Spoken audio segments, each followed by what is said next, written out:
I never planned to open my sister's closet that afternoon. She had moved away for college 2 months earlier, and Mom kept asking me to clean out the guest room before relatives came to visit. Sounded like the easiest job in the world. Fold a few blankets, dust the shelves, maybe pack a couple of boxes. But when I slid open the closet door, everything changed. Rows of colorful dresses hung perfectly organized.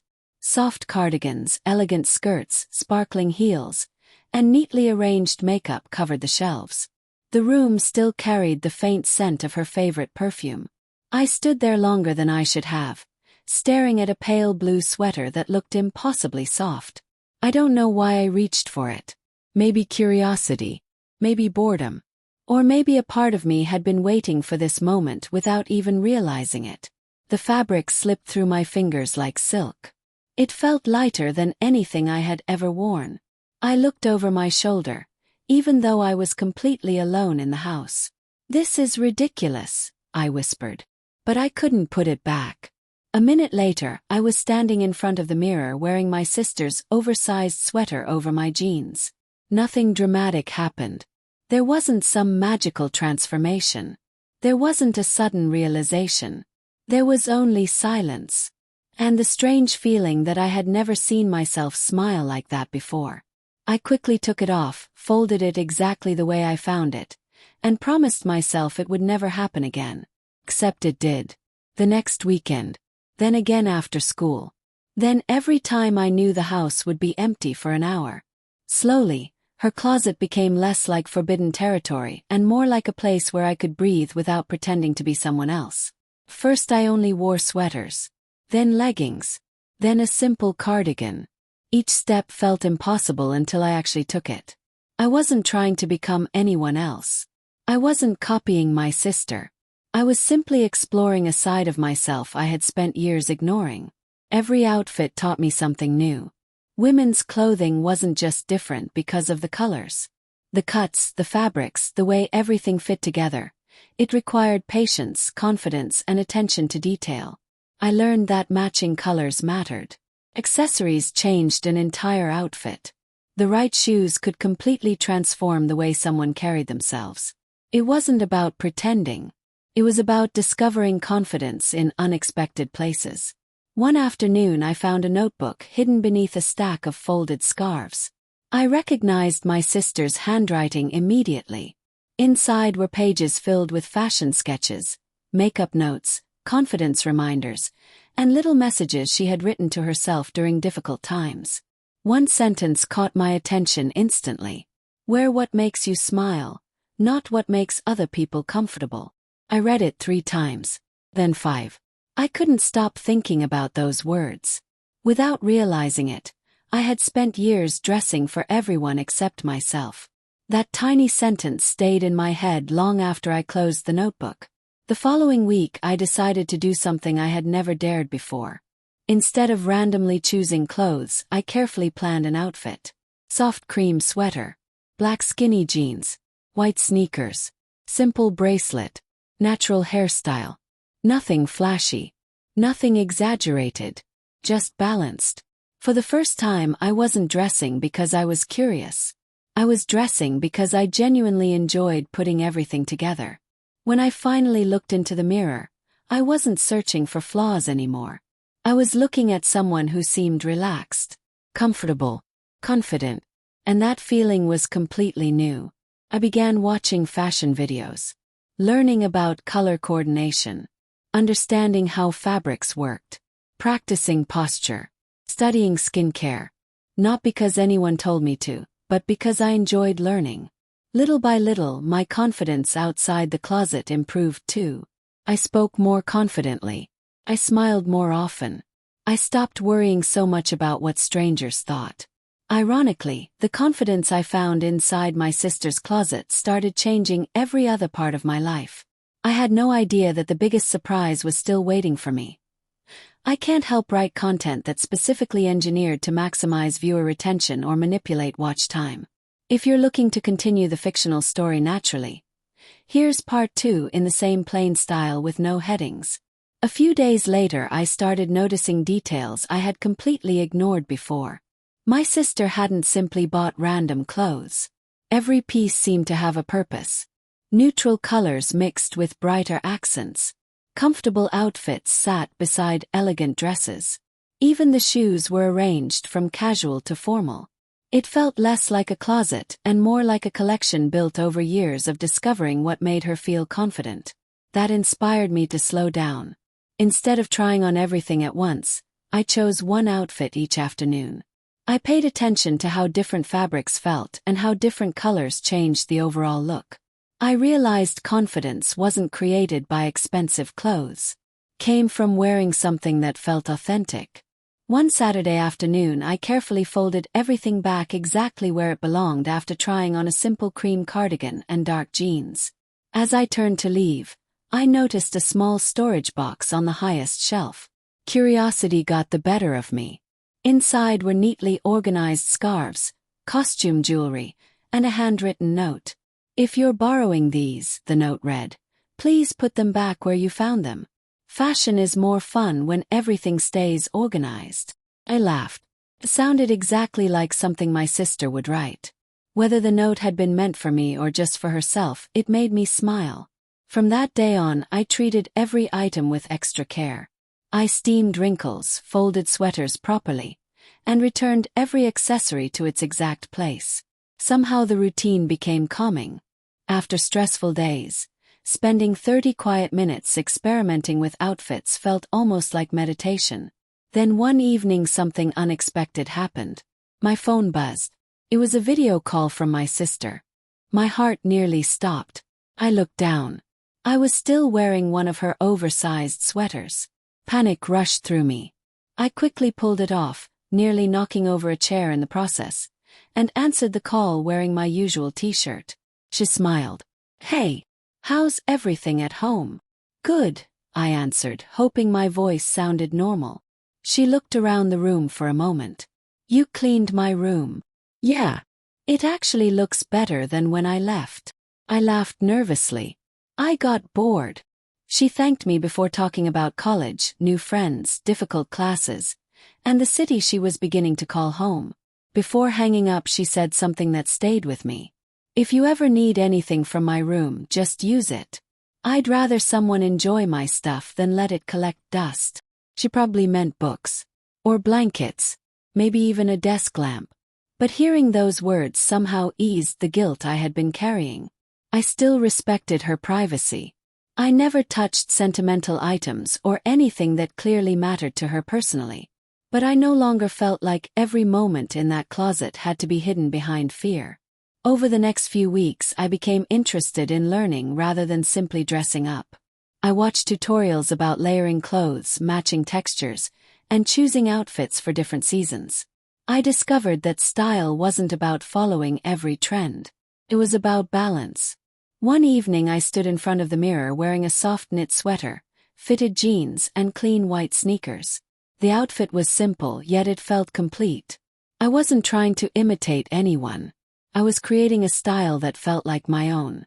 That realization changed everything. Instead of asking, "Would someone approve of this?" I started asking, "Do I feel comfortable wearing this?" The answer became easier every day. As my confidence grew, I also became more confident in everyday life. I participated more in class discussions. I stopped avoiding eye contact with people. Even my friends noticed the difference. "You seem happier lately," one of them said during lunch. "I guess I just found a new hobby," I replied with a smile. It wasn't a lie. Fashion had become more than clothing. It had become a creative outlet. A way to understand myself without needing anyone else's permission. Still, one question remained in the back of my mind. What would happen if my sister ever discovered that her closet had quietly become the place where I found a version of myself I had never known before? I can continue the fictional story naturally. Here's part 3 in plain English with no headings. That question followed me for days. Not because I thought my sister would be angry, but because I still hadn't figured out how to explain something I barely understood myself.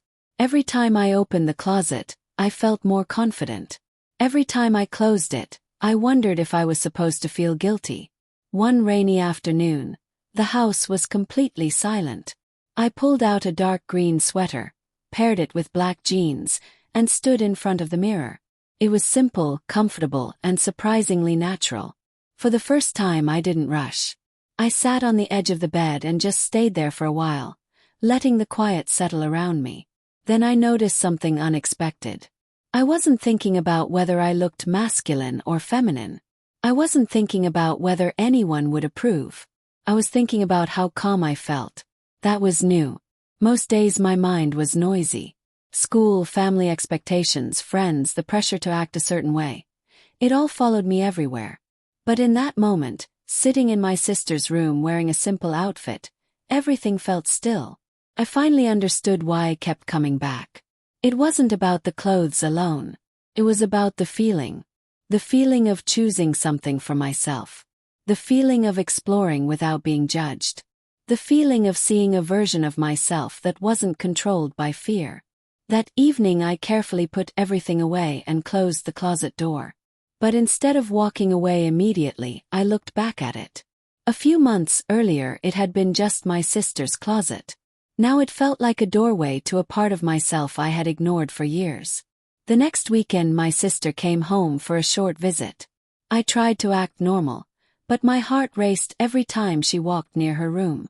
She unpacked a small suitcase, looked around and smiled. "You really kept everything organized," she said. "Yeah. I didn't want the room to get messy." She laughed. "Honestly, you did a better job than I ever did." I smiled back, hoping she couldn't hear how nervous I was. That night we stayed up talking longer than usual. She told me stories about college, new friends, and how strange it felt living away from home. I listened, relieved that the conversation felt normal. Then she suddenly asked, "Have you ever tried changing your style?" The question hit me like a spotlight. "What do you mean?" I asked carefully. "I don't know," she said with a shrug. "You just seem more confident lately. Different, but in a good way." I looked down for a second. Maybe she had noticed something after all. Maybe confidence was harder to hide than I thought. "I've just been figuring some things out," I said. She nodded. "That's good. Everyone should figure out what makes them comfortable." The conversation moved on, but her words stayed with me long after we went to bed. The next morning she left again for college. As I stood in the doorway watching her car disappear, I realized something important. I didn't want to spend the rest of my life hiding from myself. That didn't mean I had all the answers. It didn't mean I was ready to tell everyone everything. It simply meant I wanted to understand myself honestly. Later that afternoon I opened the closet again. But this time felt different. I wasn't sneaking in with panic. I wasn't rushing. I chose an outfit slowly, folded the empty hangers neatly, and looked in the mirror. The reflection staring back at me wasn't perfect. It wasn't dramatic. It wasn't a transformation scene from a movie. It was just me. And somehow that felt more powerful than anything else. For the first time, I didn't feel like I was borrowing someone else's identity. I felt like I was borrowing the courage to explore my own. Then I heard footsteps downstairs. My heart jumped. Someone was home earlier than expected. I quickly straightened the room, but before I could leave, a voice called from the hallway. "Hey, are you in there?" It was Mom. And the closet door was still open. Mom's voice froze me in place. For a split second, every worst-case scenario rushed through my mind. I looked around the room, expecting to see obvious clues everywhere, but all that surrounded me were neatly folded clothes, organized shelves, and an open closet door. I took one deep breath. "Yeah," I answered. The door opened slowly. She stepped inside carrying a basket of clean towels. "Oh, there you are," she said casually. "I couldn't find these anywhere." She placed the towels on the bed and looked around the room. "You've really taken good care of your sister's room." "I've tried." She smiled. "It shows." For a moment I thought she was about to leave. Instead she paused. "You know," she said, "your sister told me you've been helping keep everything organized while she's away." "She did. She appreciates it." I nodded, trying to stay calm. Mom picked up a cardigan from the chair and folded it absent-mindedly. I always liked this one, she said with a smile. She practically lived in it during high school. She placed it back exactly where it belonged. Then she looked at me. You've seemed happier these last few months. I guess so. I'm glad. That was it. No accusations. No suspicious questions. No dramatic confrontation. She simply smiled and walked out of the room. After the door closed, I sat down and laughed quietly to myself. Sometimes the biggest fears exist only in our imagination. Over the following months, I stopped treating fashion like a secret experiment and started treating it as a genuine hobby.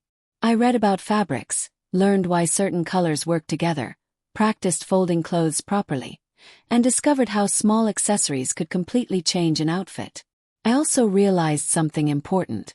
Confidence doesn't appear overnight. It grows through small decisions repeated every day. One outfit, one lesson, one step at a time. Eventually my sister came home for summer break. Her closet was full again, but this time we spent an afternoon together sorting through clothes she no longer wanted. Holding up a soft lavender sweater, she laughed. I don't even wear this anymore. She placed it beside me. You can donate it if you want. I hesitated. It's really nice. She looked at me with a curious smile. Then keep it. And blinked. What? It obviously fits your style better than mine. For a second I couldn't speak. She wasn't laughing. She wasn't judging me. She was simply being kind. I've noticed little things for a while, she admitted. The room always smelled like my perfume after you'd been in here. My hangers were never quite in the same order. And somehow my clothes always looked freshly folded. I felt my face turn red. I'm sorry. She shook her head immediately. For what? I should have asked. She sat beside me. Maybe. Then she smiled. But I'm glad you treated everything with respect. There was a long silence. Finally she said something I'll never forget. Clothes are just clothes. What matters is how they make you feel. I looked at the sweater in my hands. They make me feel comfortable. Then don't let anyone convince you that's a bad thing. That conversation changed something inside me. Not because I suddenly had every answer. Not because everything became easy. But because I realized acceptance sometimes arrives quietly instead of dramatically. From then on I slowly built a wardrobe of my own. Nothing extravagant. Few soft sweaters. Comfortable cardigans. Well-fitted jeans. Simple sneakers. Pieces that reflected my personal style instead of copying someone else's. My sister even helped me understand color combinations and fabric choices whenever I asked. Shopping became something we occasionally enjoyed together. Not as a secret. Not as a joke. Simply as siblings sharing an interest in fashion. Looking back, it's funny how everything started with one ordinary afternoon and one closet door. I thought I had discovered my sister's wardrobe. What I actually discovered was patience, confidence, creativity, and the courage to stop hiding from myself. Sometimes people think a story like mine is about becoming someone else. It isn't. It's about allowing yourself to explore without fear, learning that style has no single definition, and understanding that confidence doesn't come from anyone else's approval. It comes from finally feeling comfortable in your own skin. Whenever I open my own closet now, I smile. Not because every outfit is perfect. Not because every day is easy. But because every piece inside represents a choice I made for myself. And that's something no one can take away. What began with my sister's closet eventually became my own wardrobe, my own style, and a reminder that the most meaningful transformations often happen quietly. One outfit, one lesson, and one confident step at a time. A year passed before I truly realized how much my life had changed. The biggest surprise wasn't that my wardrobe looked different. It was that I no longer measured my happiness by whether I was hiding. The clothes hanging in my closet had become part of my everyday routine. Some were casual, some were elegant, some were colorful, and others were simple basics I could wear around the house. Every piece reminded me that discovering your own style isn't about following rules. It's about learning what feels right for you. One Saturday morning my sister knocked on my bedroom door carrying 2 shopping bags. "I found something," she said with a grin. "What is it?" "You'll see." Inside the bags were a few sweaters, a lightweight jacket, and a pair of sneakers. "I was going to donate these," she said, "but then I thought you might actually enjoy them." I picked up the jacket. Fit perfectly. "You remembered my size." She laughed. "I've had plenty of time to notice."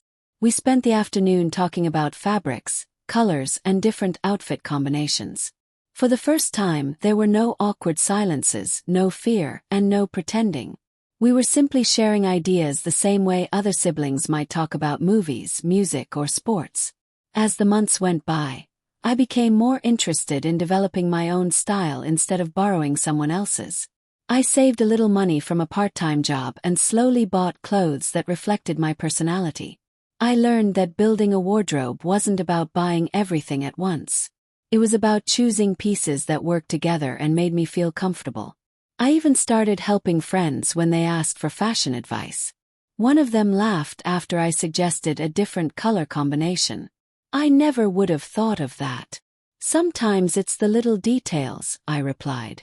He smiled when he looked in the mirror. "You might actually be good at this." That compliment stayed with me. For the first time, something I had once hidden had become a skill I could share with others. One evening my family gathered for dinner. We laughed, shared stories, and talked about our week. Sitting there, I realized something important. Nobody expected me to be perfect. The pressure I had carried for years had mostly come from my own assumptions. The people who cared about me cared far more about my kindness, my honesty, and the way I treated others than they ever did about what I wore. That realization lifted a weight I hadn't known I was still carrying. Later that night I stood in front of my closet. The door slowly opened. Unlike that first day, there was no nervousness, no hesitation, no fear of being caught, just quiet appreciation. I ran my hand across the hangers, remembering where the journey had started. One oversized sweater, one moment of curiosity, one choice that changed everything. If I could go back and speak to the nervous version of myself standing outside my sister's closet for the very first time, I know exactly what I would say. Take your time. You don't have to rush. You don't have to label yourself today. You don't have to become anyone else. Just stay curious. Learn. Grow. Respect yourself as much as you respect the people around you. Confidence isn't something you wake up with one morning. Something you build through small, honest moments. One decision at a time. One lesson at a time. One day at a time. Looking back, my sister's closet was never really the destination. It was the beginning. It gave me the courage to ask questions about myself that I had been too afraid to ask before. It taught me that fashion can be creative, expressive, and deeply personal. Most importantly, it reminded me that kindness starts with accepting yourself before expecting acceptance from anyone else. Today, when I choose an outfit, I don't think about whether it fits someone else's expectations. I think about whether it reflects who I am. And every time I close my closet door, I do it with gratitude. Because what once felt like a secret eventually became confidence. What once felt like fear became self-respect.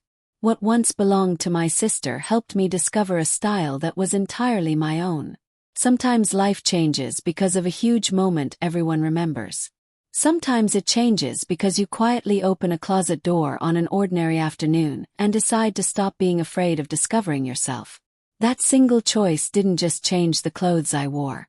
Changed the way I saw myself forever. Thank you for listening to my story. If you've ever felt afraid to explore your interests or express yourself, remember that every journey begins with a single step. Be respectful, be kind to yourself, and never stop learning who you are. Until next time, take care, stay confident, and keep moving forward.